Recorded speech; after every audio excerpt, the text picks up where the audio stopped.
할렐루야.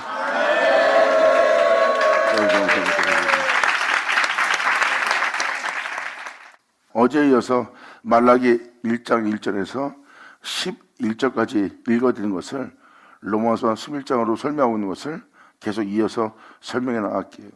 그리고 다시 말라기 1절에서 11절까지 내용을 다시 한번 증거해 드려야 됩니다. 그것을 설명하기 위해서 지금 이 말씀들을 읽어주는 거예요. 그러니까 어제에 이어서 계속해서 읽어드라고. 왜? 이방인한테 그 놀라운 은혜가 이루어지는 날이니까. 하나님의 약속의 말씀이, 언약의 말씀이, 선자의 말씀이, 그 예언의 말씀이 이방 땅에서 이루어져 오직 그분의 이름을 위하여 분향하며 깨끗한 제물로서 희생양이 되었던 예수님의 모습처럼 그 제물을 드릴 자들이 이방 땅에서 나오도록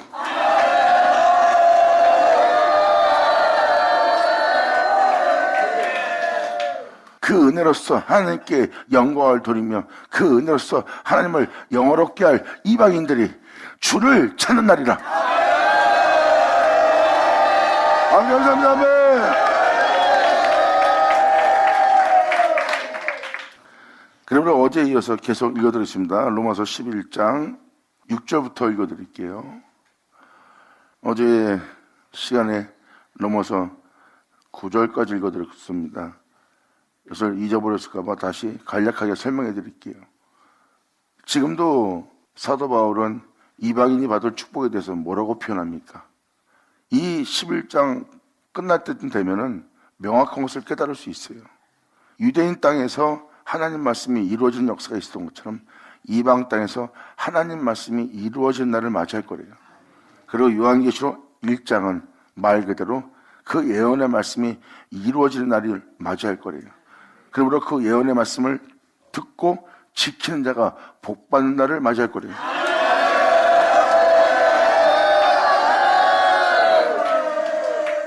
로마서 9장을 통해서도 읽어드렸지만 하나님 말씀이 땅 위에서 행하고 이루고 필요하고 끝마치는 날입니다. 그렇게 대기할 말씀이 여러분 땅에 임하여 이루어지는 날이래요. 그리고 이 로마서 11장은 그 내용을 함축해서 말하고 있고, 그리고 이 6절은 바로 은혜에 대해서 표현합니다. 만약 은혜로 된 것이라면 행위로 말미암지 않고 그렇지 않으면 은혜가 은혜되지 못하느니라. 결국 뭐예요? 여러분의 행위로서 행한 거라면 은혜로 되지 않습니다. 여러분이 믿고 여러분이 잘 행동하고 여러분이 수고하고 땀 흘리고 희생함으로 말미암아 여러분이 주 앞에 나오면 그걸 은혜라고 생각하지 않아요. 왜? 자신의 행위로서 수고한 행위이기 때문에. 행위는 은혜가 될 수 없습니다. 하지만 여러분의 행위가 아닌 행위로서 하늘에 올라간다면 그건 은혜가 되죠. 그것이 바로 진리입니다. 그 말씀이 여러분 땅에 응하는 날이에요. 지금 사도 바울은 그 은혜를 표현합니다. 이것이 바로 이스라엘 땅에 하나님께서 내어준 놀라운 역사의 날이었어요. 그런데 그들은 이 은혜를 거절했습니다. 이것을 표현하는 게 바로 지금 사도 바울의 표현이에요. 만일 은혜로 된 것이면 행위로 말미암지 않으니 그렇지 않으면 은혜가 은혜되지 못하느니라. 그런즉 어떠하뇨? 이스라엘이 구하는 그것을 얻지 못하고 오직 택하심을 입은 자가 얻었다는 거예요. 오히려 주를 믿고 있는데도 그들은 구하는 그것을 얻지 못하고 하나님이 택함으로 택한 자들이 그걸 얻는데요. 이미 로마서 9장을 통해서 읽어드렸듯이 다른 자로 말미암아 원하는 자로 말미암아 이 은혜가 이루어지는 게 아니에요. 하나님이 긍휼히 여기시는 자로 인하여 그것을 얻게 되는 날입니다. 하나님이 여러분들을 불쌍히 여겨야 돼요. 하지만 말씀에 기록되듯이 그러한 악한 행실을 행하고 그릇된 행실을 하고 하나님의 상을 더럽히며 하나님의 은혜를 헛되이 대기하는 자들한테 주님께서 하나님들 응답해 주겠냐 이거예요. 하나님들 그들이 구하는 것을 간합할 수 있냐, 받아들일 수 있냐 물어봅니다. 이러한 행실을 행한 자에게 어찌 내가 긍휼히 여겨 이런 것을 내가 내어줄 수 있느냐. 지금 이것은 무슨 말입니까? 주님은 나로 긍휼히 여길 수 있게 하라예요.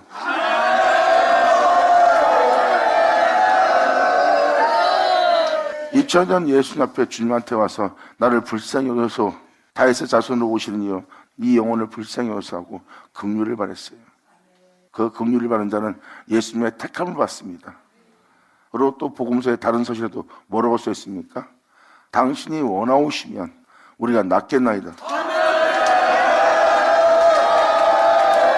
아멘.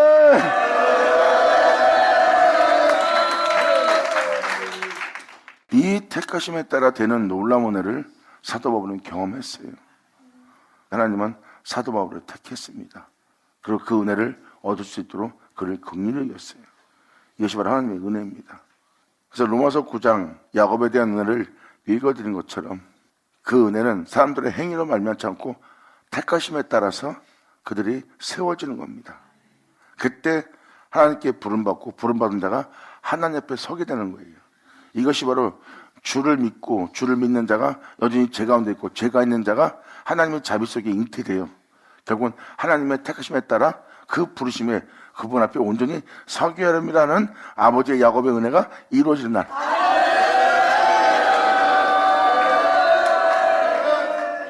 그러므로 이것을 일일이 설명하면 또 한참 걸리니까 일단 내용을 간추면서 쭉 읽어나갈게요.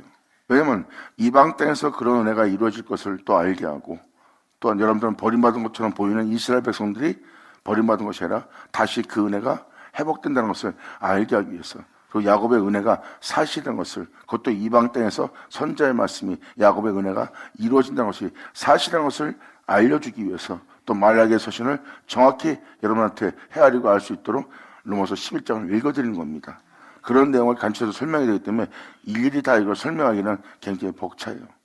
용량이 많아서. 그러니까 그렇게 하시고 잘 감안하면서 들으시기 바랍니다. 그래서 지금도 이 7절을 설명한 건 뭐예요? 바로 택하심을 인자를 얘기하는 겁니다. 성경은 택한 자가 되는 거예요. 하나님께서 미리 정하신 겁니다. 미리 정하시고 미리 아신 자들을 부르는 거예요. 그 은혜 받을 자를 택하는 겁니다. 그리고 성경에서는 이것을 제비 뽑는다고 그래요. 이것은 하나님이 선택하는 자들입니다. 그리고 선택한 자를 긍휼히 여기고 하나님의 그 은혜 속에 세워서 그로 인하여 만민이 그 은혜를 받도록, 그 증거를 받도록, 그 축복을 받도록 하나님이 그로 쓰는 겁니다. 그 택한 받은 자는 그 일을 위해서 이 땅을 걷는 거고요. 그리고 그 일을 행하는 자가 또 그 은혜 받을 자를 택합니다. 그 은혜 받을 만한 자를, 그 은혜를 받아들일 만한 분량 있는 자를, 그만한 믿음을 보인 자를 또 택하기 시작합니다.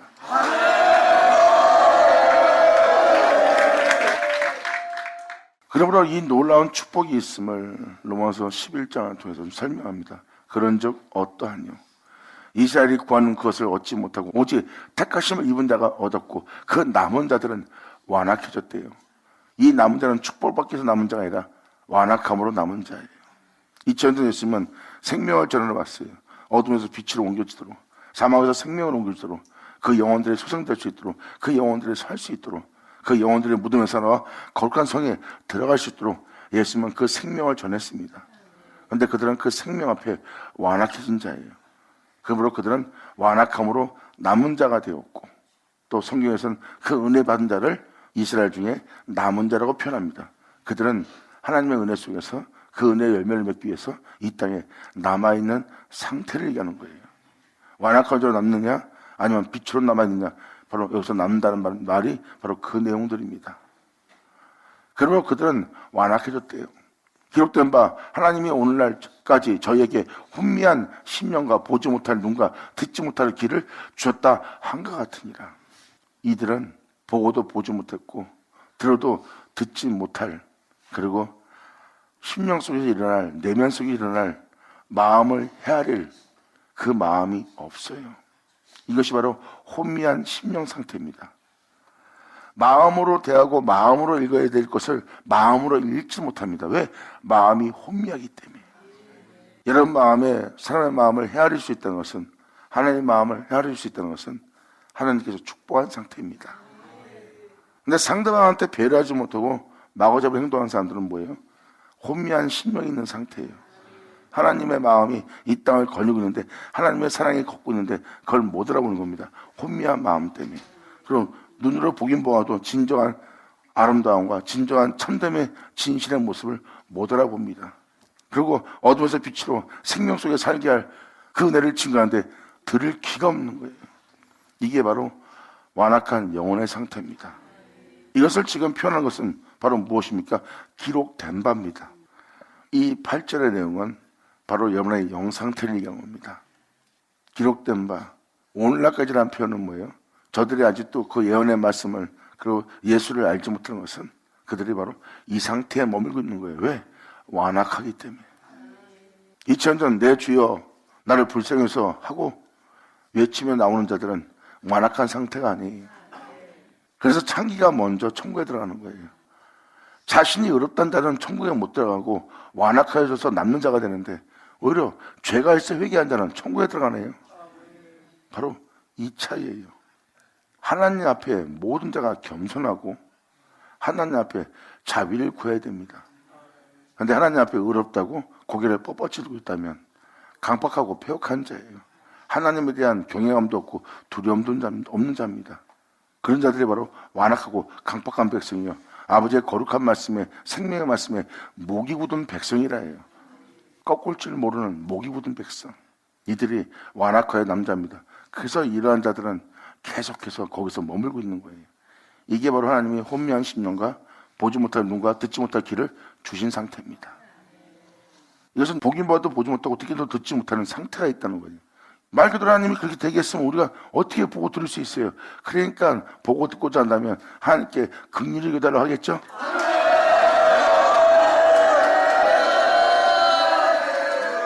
하나님이 그 영혼을 불쌍히 여기사 그 영혼의 눈과 귀를 열어 또한 그들의 심령을 열어 아버지의 은혜를 느끼게 하니 아멘! 이 불쌍히 여기서 택함 받은 자가 그것을 얻는 날이에요. 구한 자가 얻지 못했는데 구하지도 않고 있는 하나님의 택하심을 받은 불쌍히 여기는 자가 그것을 얻는 날이에요. 그래서 2000년 전 예수를 향해서 부르짖으며 나온 자들을 잘 보세요. 그들을 택하게 만들잖아요. 돌아보게 하잖아요. 믿음을 보이는 그들, 외치는 그들, 그를 향해서 불쌍히 해달라고 또 자비를 베풀어달라고 자기를 돌아보달라고 하는 자를 향해서 주님은 불쌍히 여김으로 긍휼히 여김으로 그들을 돌아보게 만드는 그 영혼들을 돌아봄으로 그 영혼들을 택하여 그들을 치료하고 고치고 나음받게 하며 자신을 뒤를 따르게 하며 그들을 택하여 그것을 얻게 한 자가 예수 그리스도니라.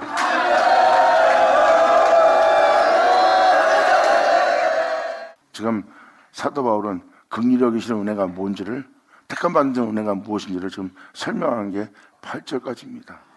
그러므로 기록된 바 하나님이 오늘날까지 저희에게 혼미한 심령과 보지 못한 눈과 듣지 못할 귀를 주셨다 한 것 같으니라. 또 다시 가로되 저희의 밥상이 올무와 덫과 거치는 것과 봉이 되게 하옵소서. 여러분들이 먹고 마시는 즐기는 그 모든 행위, 하나님의 말씀을 들으면서 여러분 법을 사용하고 하나님의 선하신 말씀을 들으면서 여러분의 선한 자아를 쫓아가고 하나님의 지혜의 말씀을 듣고도 하나님의 지혜를 쫓지 않고 자신의 지혜와 자신의 덕망과 자신의 뛰어남과 자신의 오름을 쫓고 있는 여러분 자신을 보세요. 그 상태에 여러분이 먹고 마시는 게 바로 여러분들의 밥상입니다. 진리를 따르는 것이 여러분의 즐거움이 되는데 진리가 아닌 것을 따르는 것이 여러분의 밥상이에요. 여러분의 법을 따르며 여러분의 기분과 여러분의 기쁨과 즐거움과 여러분이 원하는 것을 선택하는 것이 여러분의 밥상입니다. 진리를 따르는 밥상이 아니에요. 만약에 진리를 따르잖아요, 거기서부터는 여러분 밥상이 아닙니다. 바로 말라기 1장에 읽어준 것처럼 주님의 상이지.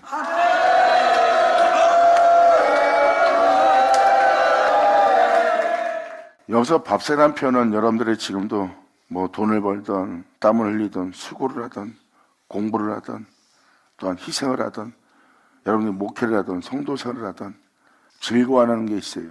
기뻐하는 게 있고 힘들어도 낙을 누리는 게 있습니다. 이게 여러분 삶의 밥상이에요. 돈이 있어서 기분 좋은 게 아니라 돈이 있으면 기분 좋을 거라는 그것이 여러분의 밥상입니다.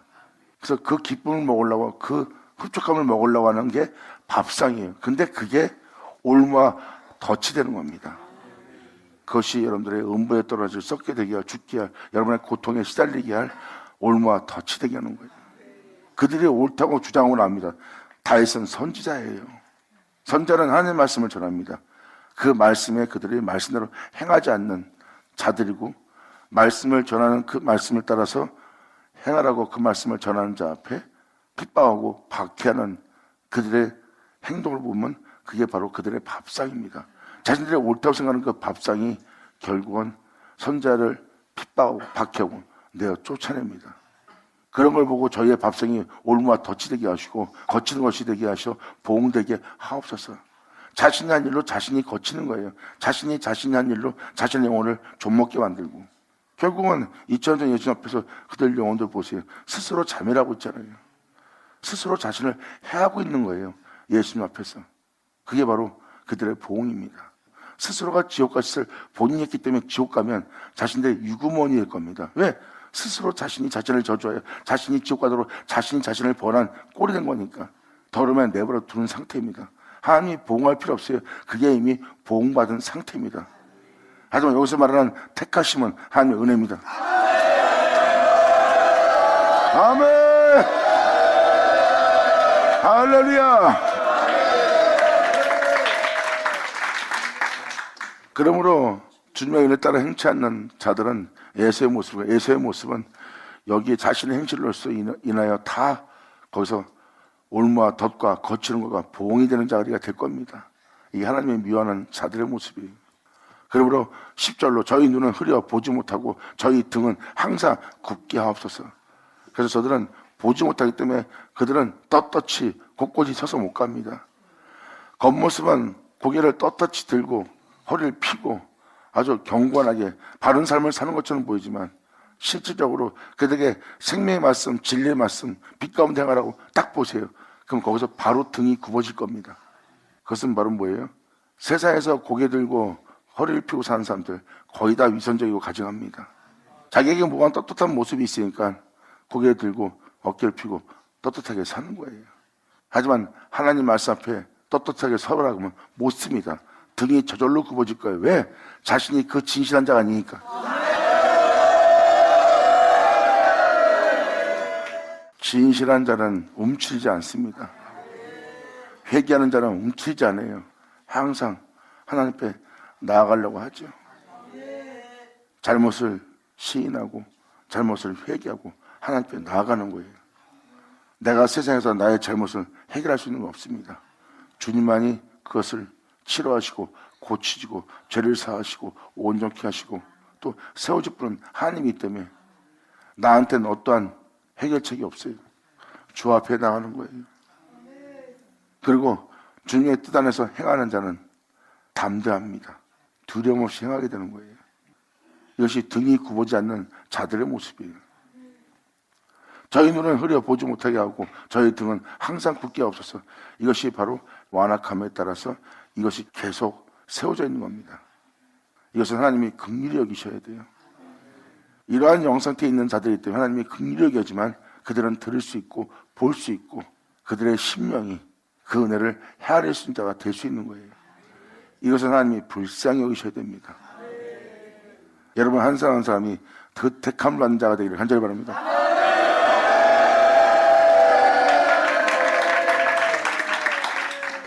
그러므로 유대인들이 왜 그 선자의 말씀, 그 은혜의 말씀, 예수님이 전하는 말씀을 왜 못 받아들이고 왜 지금도 그 은혜를 전하며 그 은혜의 길을 걸었던 예수님을 왜 지금도 안 믿을까? 안 믿은 이유가 바로 이들의 이 상태이기 때문입니다. 그들은 자신들이 지금 잘못된 걸 몰라요. 지금도 이게 바로 이 상태입니다. 자기네들이 지금 잘못된 믿음 생활하고 있다는 걸 전혀 모릅니다. 그게 바로 하나님이 그렇게 치신 건데 그들은 그걸 모르고 살고 있는 거예요. 자기는 이런 상태가 아니라 주를 믿고 주를 믿는 믿음 생활을 하고 있다고 생각합니다. 그런데 제3자인 예수 믿는 우리가 보면은 그들은 이 진노를 받은 상태예요. 그들한테 뭔가가 아직도 가려져 있어요. 그 은혜가. 그런데 근래 들어와서 유대인들에게 하나님의 은혜를 베풀어주는 역사가 일어나고 있어요. 꿈으로든 직접 나타나는 은혜로서도 역사에서 그 영혼들을 하나님이 다시 불쌍히 여기서 그들이 눈, 귀가 열려 아버지의 은혜를 들을 수 있도록 하나님이 지금 역사하고 계십니다. 지금까지 그들에게는 그러한 은혜를 베풀지 않았어요. 그래서 하나님이 그들을 긍휼히 여기시를 때라는 겁니다. 긍휼히 여기지만 그것이 회복되는 거예요. 사람은 자기가 죽어가면서도 자기가 죽어가는지도 모릅니다. 그러니까 제3자 입장에 볼 때는 여러분들은 알아보는데 이스라엘 사람들은 못 알아보고 있잖아요. 그리고 복음도 못 듣고 있고요. 지금 그 상태잖아요. 그러한 식으로 그들이 그러한 곳에 지금 하나님한테 매여 있는 겁니다. 여기서 해야 될 것은 긍휼히 여기는 거예요. 그러니까 제3자에 우리가 보면 이스라엘 사람들 왜 저럴까 하는 게 바로 이 상태에 있는 거예요. 그렇다고 여러분이 이 상태에 있는 걸 여러분들은 알 수 있겠어요? 여러분도 모르는 거예요. 그래서 하나님이 마음 백성을 긍휼히 여기심으로 택하여 그들로 이 은혜를 얻게 하고자 합니다. 그리고 예로부터 이 은혜가 있음을 알게 하는 말씀이란 말씀을 여러분이 듣게 되는 날이에요.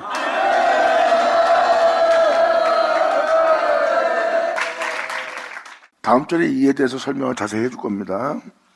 그러므로 10절 저희 눈은 흐려보지 못하고 저희 등은 항상 굳게 앞서서 하였느니라. 그러므로 내가 말하노니 저희가 넘어지기까지 실족하였느냐? 그럴 수 없느니라. 저희의 넘어짐을 통해서 구원이 이방인에게 이르러. 아멘.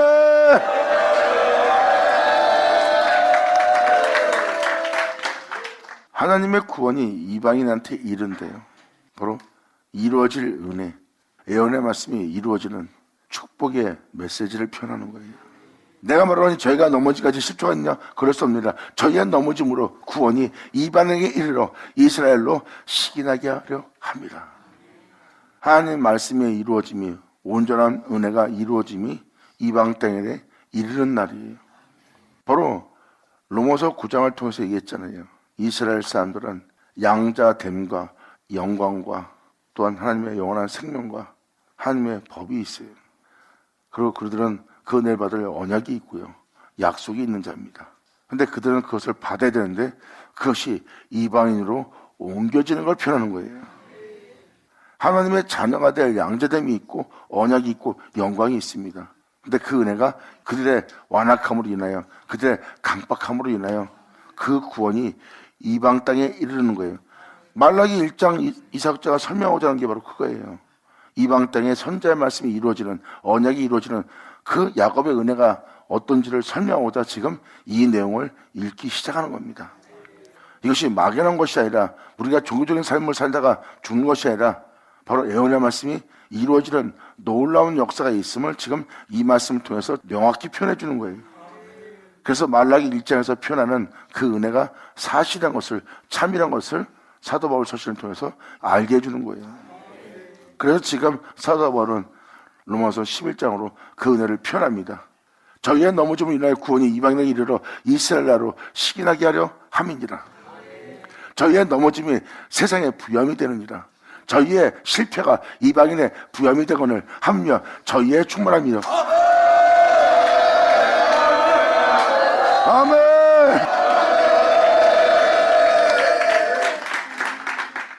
여러분이 하나님의 양자가 되는 은혜를 받으려면 선자의 말씀이 이루어져야 됩니다. 그것은, 선자의 말씀은 언약과 약속이에요.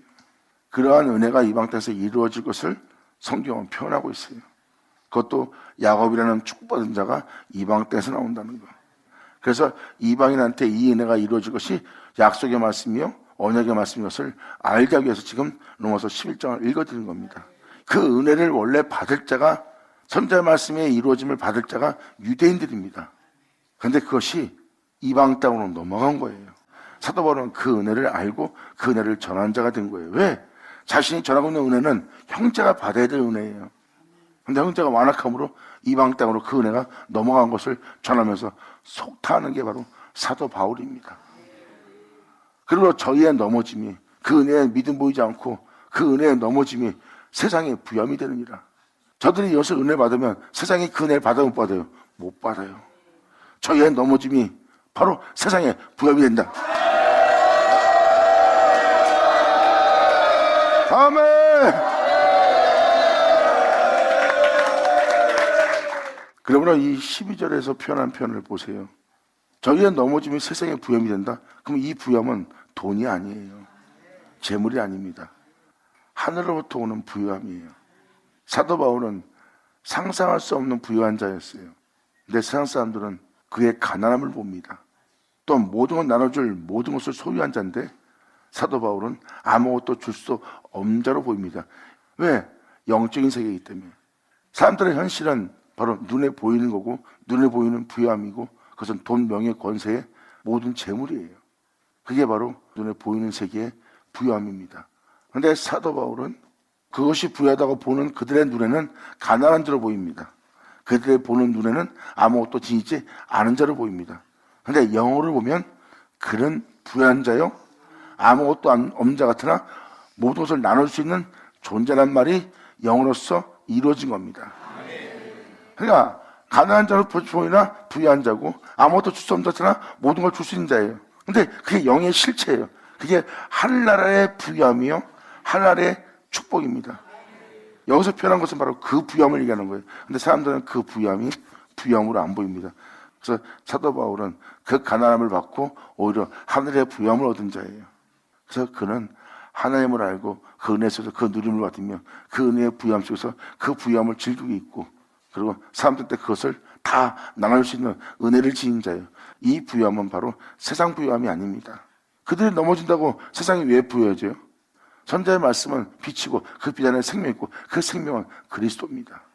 그 은혜에 그들은 넘어진 바 되어 세상이 부럽게 된 날이 맞이한 거예요. 예수로 기뻐하고 예수로 즐거워할 수 있는 부유함을 얻게 된 날입니다. 지금 이 편이 바로 그 편입니다. 그러므로 저희의 넘어짐이 세상의 부유함이 되면 저희의 실패가 이방인의 부여가 되거든.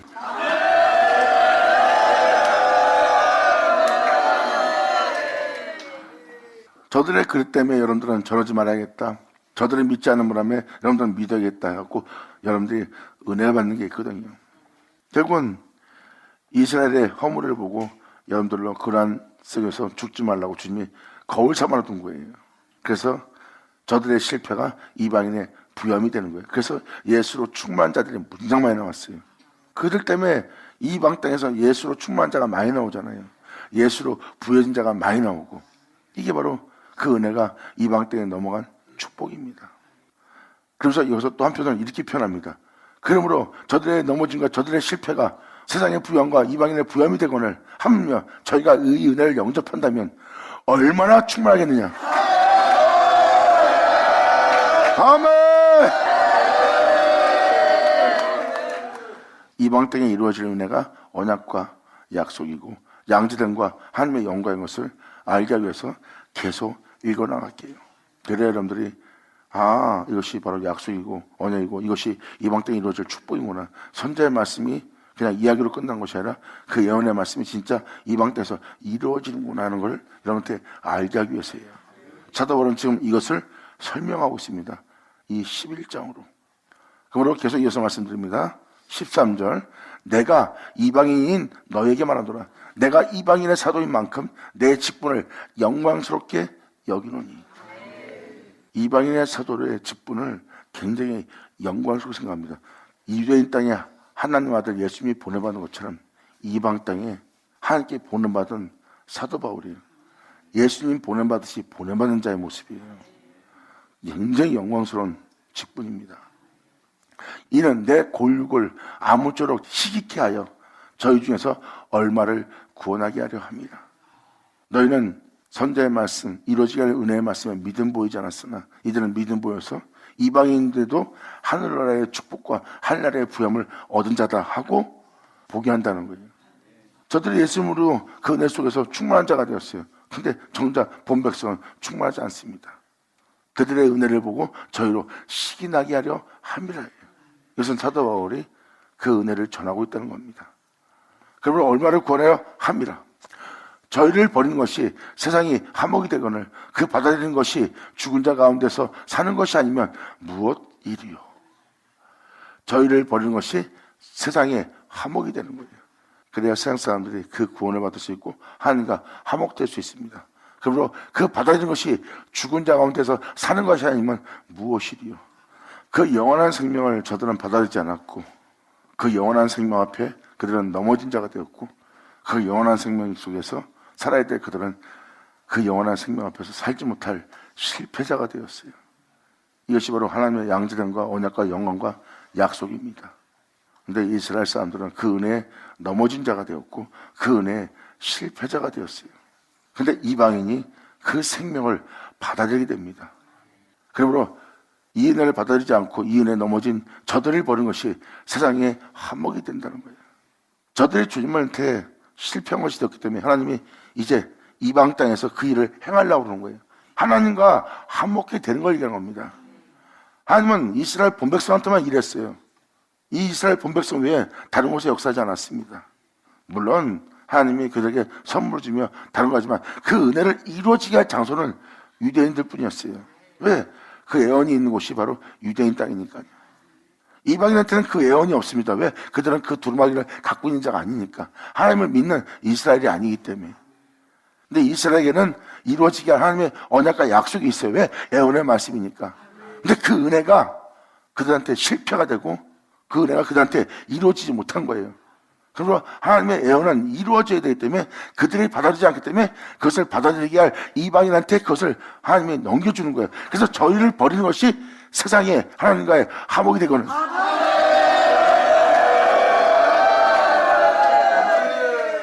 이것을 제가 명확히 읽어주는 것은 이 은혜를 여러분이 알아야 이 은혜를 깨달을 수 있기 때문입니다. 하나님과 이방인은 화목될 수 없습니다. 제 가운데 살고 자이기 때문에. 근데 저희의 넘어짐을 통해서, 저희의 버림을 통해서, 저희의 실패를 통해서 하나님이 이방인한테 눈을 돌린 거예요. 유대인에게 예언했고 그 예언을 유대인 땅에서 주님이 이루시는 겁니다.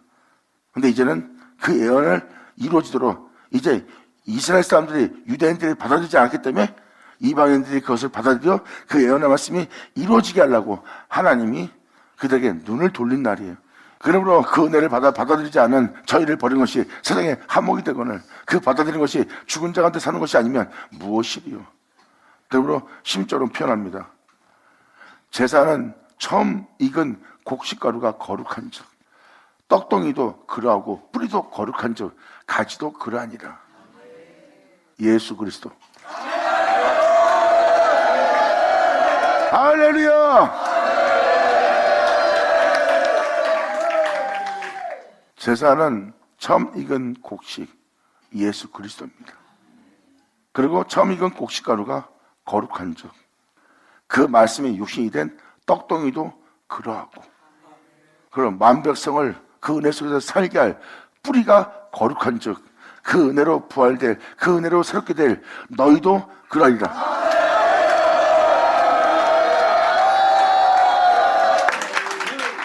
이 심적 내용이 바로 이방인들이 받아들일 은혜예요. 받아들인 것은 죽을 자가 다시 사는 것입니다. 그 은혜를 지금 사도 바울은 16절로 표현하고 있어요. 처음 익은 열매는 성령의 처음 익은 열매는 예수입니다. 이 모양 저 모양으로 처음부터 말해 오신 자예요. 그 말씀이 떡덩이가 된 것이 성육신입니다.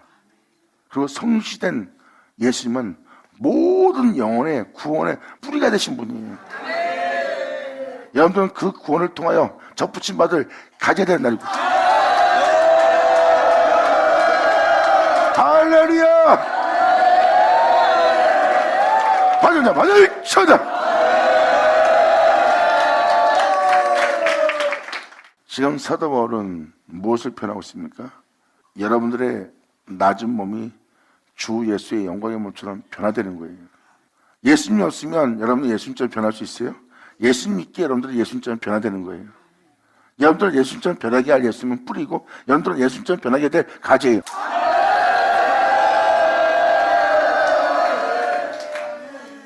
결국은 주님은 자신을 자신되게 한 그 말씀을 우리에게 내어주고 그 말씀은 우리의 생명나무가 되고 우리는 그 말씀에 접붙임 받는 그 생명나무의 가지가 되는 거예요.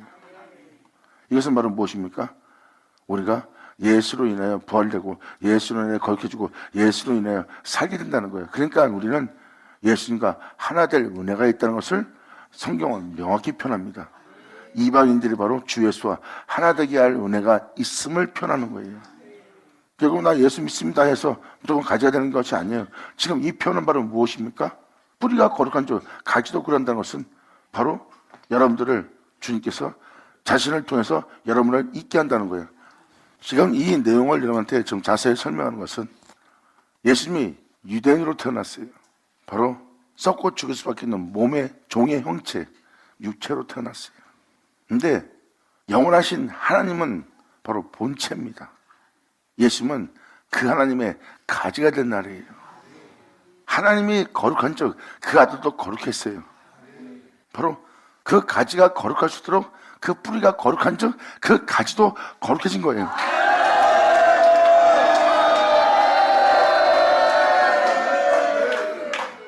그 하나님과 연합되는 놀라운 날을 맞이해서 2000년 전 그 하나님과 연합되어 하늘로 올라간 분이 예수님이에요.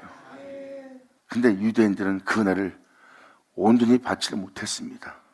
그래서 그 촛대가 이방 땅에 넘어갔다고 표현하는 게 로마서 11장이에요. 그리고 이방 땅에서 이방인들한테 아직 이 은혜가 남아있음을 사도 바울은 계속 예언하고 있습니다. 그리고 그 예언은 이미 데살로니가 후서 2장에도 기록되어 있어요. 세상이 죄악으로 만연하고 하나님을 배반하고 배신하고 자기를 보여 하나님이라는 자들이 많이 나올 것이다. 그리고 사랑이 식어지고 무정하고 냉정해지며 불법이 성행할 것이다. 그러한 죄악으로 만연한 시대가, 그러한 자들의 세대가 오지 않으면, 그러한 시대가 오지 않으면 다시 주님이 이 땅에 오는 일은 없대요. 너희가 주 예수의 강림 앞에 모여 있을 수가 없대요. 네가 주 예수의 강림을 바란다면, 또 그 앞에 모임을 관하여 네가 묻는다면 바로 세상의 죄악으로 만연해야 메시아가 와서 그 죄로부터 너를 구원하는 일을 할 수 있다는 겁니다. 바로 세상에 그러한 불법으로 가득 차는 말세를 맞이하는 한 너희가 그리스도 앞에 모일 일은 없다. 그 죄악이 만연한 시대가 오게 되면 그 모든 죄로부터 그들을 구원하기 위해서 너희가 메시아 앞에 모이는 날이다.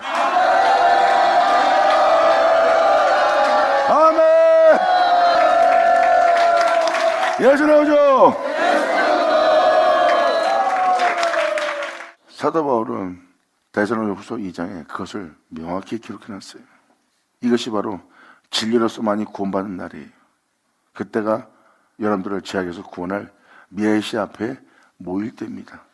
물론 메시아는 그 죄 중에 있는 자들을 그 죄로부터 구원하는 일을 하고, 또한 선자로 말씀하셨던 그 언약과 약속을 그들에게 이루어지게 하는 역사를 행할 거예요. 이것이 바로 주님께서 맡긴 바 된 그 말씀을 그 영혼 속에 이루어지게 하는 자기 타작마당이에요.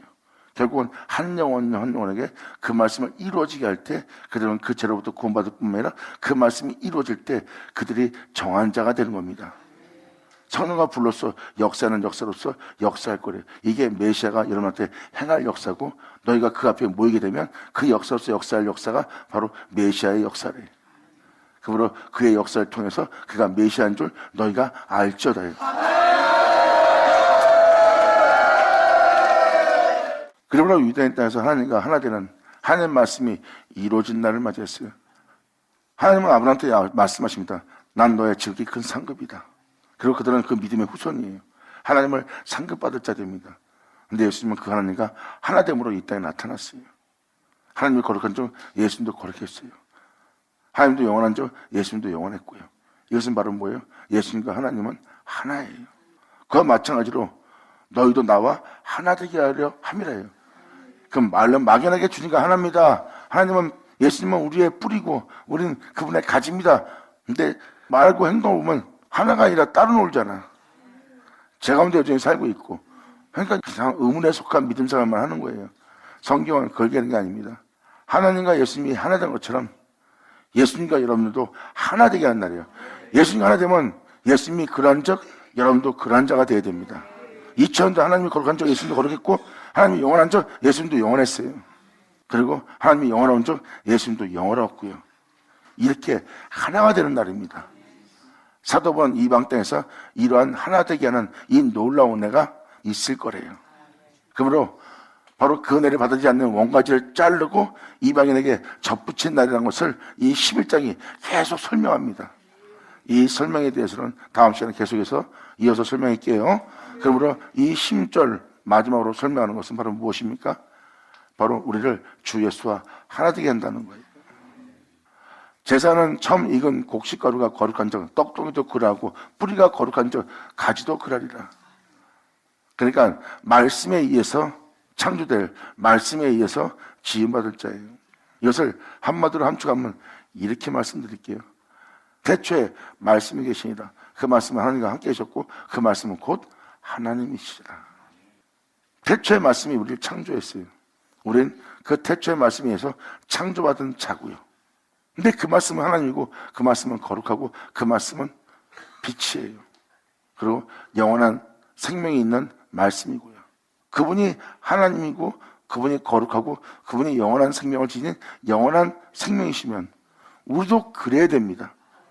왜? 우리가 그로 창조였으니까. 그런데 우리가 그와 같지가 않아요. 이게 바로 죄를 받아들여 세상 사람으로 육체가 된 타락된 우리의 본성입니다. 근데 지금 너희가 하나님이 거룩한 쪽 너희도 그랬는데 너희가 지금 그러지 못하고 있다는 거예요. 그런데 예수님은 바로 여러분이 그분이 거룩한 쪽 여러분도 거룩할 수 있도록 이루신 겁니다. 그래서 이번에는 짓는 거예요. 주님 말씀하십니다. 내가 거룩한 쪽 너도 거룩해야 되는데 네가 거룩하지 못하게 내가 거룩한 쪽 너도 거룩하도록 내가 너를 짓는 날.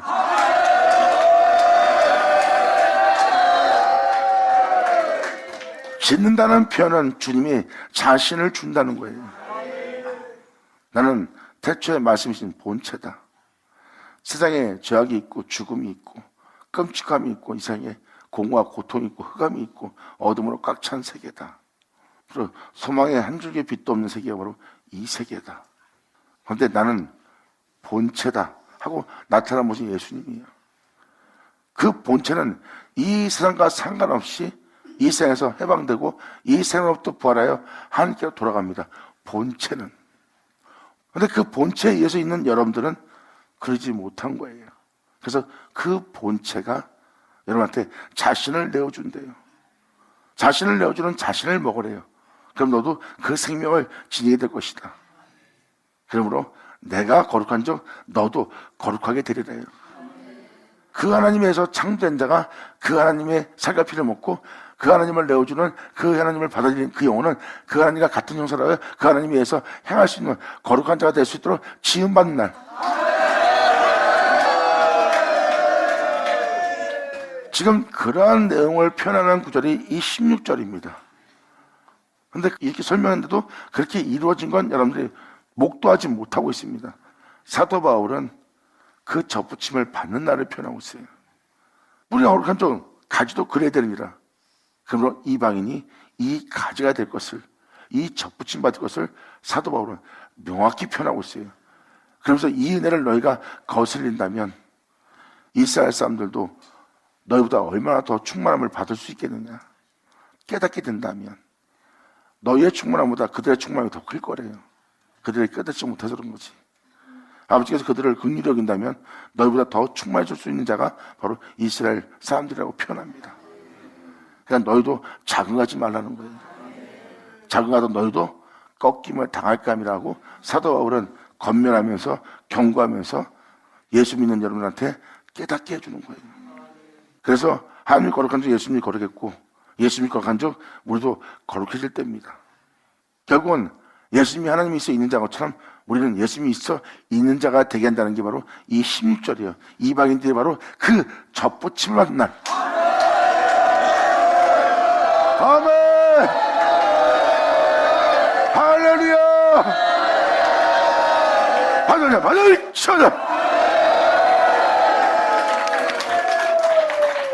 그래서 여러분한테 이것을 지금 설명해 드린 겁니다.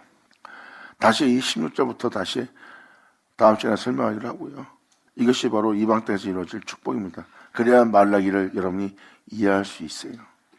그래야 말라기가 마지막 선제의 이야기이고 또 오실 이 땅에 세련화서 역사할 엘리야를 표현하고 있고 엘리야의 등장은 곧 메시아의 등장입니다. 그래서 마지막 선제의 말씀이라 신주가 여러분한테 지금 표현하는 겁니다.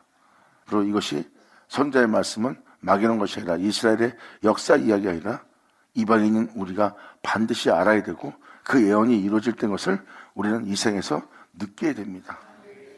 우리가 천기를 분별하듯이 이 죄악의 땅에서 반드시 이루어질 선자의 말씀이 이루어질 그 은혜에 대해서 여러분은 이제 깨닫고 그것을 알아야 될 때가 됐어요.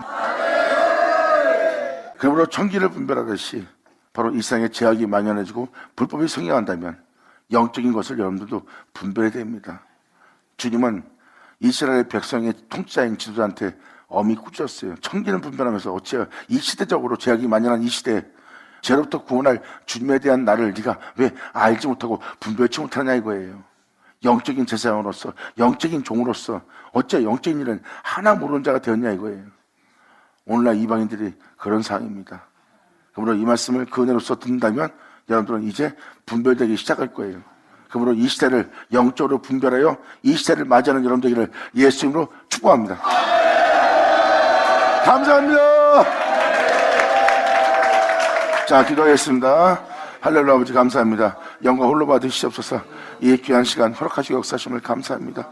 진정 우리 모두가 아버지께 온전히 영광 돌리며 감사하며 찬미할 수 있도록 이 은혜에 보답할 수 있도록 화답할 수 있도록 아버지 역사하여 주시옵소서. 진정 우리 모두가 온전히 주만을 위해서 이 땅 걷기를 간절히 바라며 영광을 돌리며 우리 주 예수의 이름으로 그럼 나이다.